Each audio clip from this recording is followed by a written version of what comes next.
every voice and sing till earth and heaven ring. Okay. Well, tell me, this is the second year that we've had a big celebration. Tell me why this is important as this grows in Anderson to have these celebrations. Sure. I think that it's important for us to recognize that Juneteenth is as important not only to people of color, but is as important to all of us, to the entire community. And so it gives us a chance to come together to celebrate everyone's freedom. The last people here in the country who found out about their freedom actually happened on June 19th, 1865. So it's important that we acknowledge that all people are free and that we celebrate the freedoms that we all enjoy in this country. And as we get these going here in Anderson, just think 25 years from now, this will be old hat to people. They'll be ready to celebrate every year, right? That's correct. That is correct.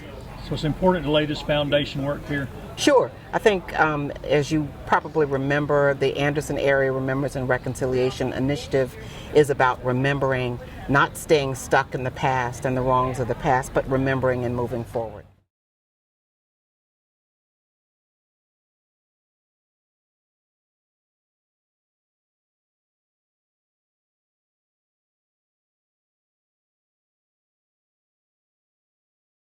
Second year that we had a Juneteenth celebration. How important is this for the city of Anderson and for you to see this developing here?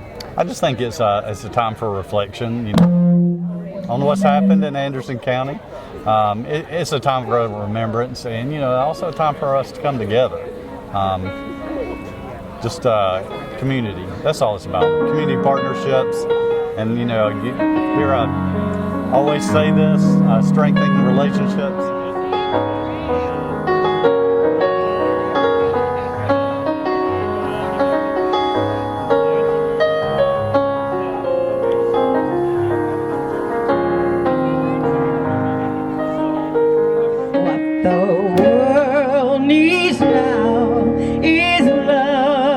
Love. That's the only thing, that there's just too little love. Well, first of all, I want to welcome everybody to what I think is going to be a very special event. And before we get too far into the program, I just like to take an opportunity to talk about how this evening is going to be special, a prelude to the Juneteenth and the ceremony of the Remembrance Project. I want to thank Mr. Anderson and our first Lady of Song, Loretta Holloway. Let's give them a hand. It's always great to hear these two and the inspiration and music that they can do for us. And for a lot of you, I cannot turn down the heat, so I can't do anything about that. But I want to welcome you to what's called North Place Common. It's our new space here. As you can see, it's in between two existing business and a soon-to-be retail business, and so we're very happy to have that spot here in our downtown. If you've noticed behind you, the sculpture that TBA has generously put in that spot in the fountain here, and I just hope you continue to come back and bring your families, and it's a place to visit, it's a place to celebrate. So part of the Anderson Area Remembrance and Reconciliation Initiative is to promote harmony in our community through education and understanding.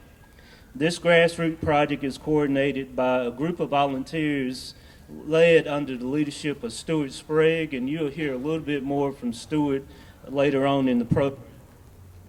The group has chosen this date in the lead up to the Juneteenth to share plans for the recognition of 5 lynching victims in Anderson County between 1894 and 1911. So there will be some information about Juneteenth, the Remembrance Project, and special entertainment. And so we invite you to sit back and to enjoy yourselves for this program. Also, after the event wraps up, our neighbors from Magnetic South are presenting the Soul Legit Band.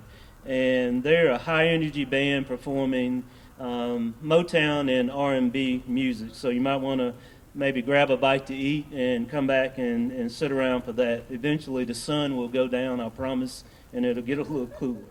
Hello, my name is Kevin Williams, and I serve at Anderson University as the Associate Dean of Diversity and Inclusion. And on today, I want to share with you a little bit about how I came to know about Juneteenth, as well as some statistics and numbers around Juneteenth and individuals' knowledge of it. So for me, I first became aware of Juneteenth not until 3 years after I graduated from college. The only Independence Day I knew of before that wasn't actually my people's independence. It was July 4th. But I went to a church that had a Black History Month where the pastor shared about Black history and about Juneteenth. So for me, that would have been about 2006 when I found out about what Juneteenth was. However, Americans now are more familiar with the Juneteenth holiday today than they were a year ago, when President Biden signed a bill making it a federal holiday. About 6 in 10 U.S. adults say they know a lot. That's about 17%. Some, 42%, know about the Juneteenth holiday. Some. Combined together, that's 59%, and that's up 37% from May 2021. Those findings are from the Gallup Center on Black Voices, a study conducted April 24th through May 17th using the Gallup panel. Additional 29% of the U.S. adults say they know a little bit about the holiday, and 11% say they know nothing at all about it. The center measured Americans' familiarity with Juneteenth again in May 2021, about a month before Congress passed legislation to make it a federal recognized holiday. Before the bill's passage, more than a quarter of Americans reported knowing nothing about the holiday, which was then celebrated in most but not all U.S. states. Juneteenth is also known as Juneteenth Independence Day, Freedom Day, Emancipation Day. It occurs on June 19th and commemorates the date in 1865 when slaves in Texas were informed of the freedom after Confederate General Robert E. Lee surrendered in the U.S. Civil War. However, in school, I was taught that announcement happened with President Lincoln with the Emancipation Proclamation. But learning about Juneteenth helped me understand that freedom didn't come for all until 2.5 years later. Could you imagine over 250,000 individuals supposing to be free, but still working and doing things they had no business doing because they were not told of their freedom? It's a sobering thought because we now live in freedom, but imagine not having that freedom and having someone else keep you in bondage for over 2.5 years. The proclamation came from the Union victory in the war that promised freedom, but held as slaves in the rebel states. The state of Texas actually became the first U.S. state to make Juneteenth a holiday in 1980. And before the federal legislation was passed last year, 45 states and the District of Columbia had recognized the day in some way as a state holiday, a day of observance or commemoration. Some of you may know that there is a flag that commemorates Juneteenth. It is red, white, and blue. The colors reflect the reality that although those individuals were still slaves, they were Black Americans, even during slavery. Whether they were recognized or not as Americans, they were. There is further symbolism in the flag. The star recognizes Texas' role in emancipation. It also mirrors the stars in the American flag as a reminder that Black people are free in every state. Then the burst that goes around the star, and it curves and signifies the new opportunities and possibilities ahead. Public support for and opposition of Juneteenth status as a federal holiday have each increased over the past year as the public has become more familiar with Juneteenth. The percentage who say Juneteenth should be a federal holiday has increased by a greater amount during the time. It is up 10 percentage points to 45%. The percentage who say it should not rose about 5 points to 30%. Among racial groups, Black adults, 73%, are most in favor of Juneteenth being a federal holiday, while less than half of Hispanic adults, 45%, and 38% of white adults agree.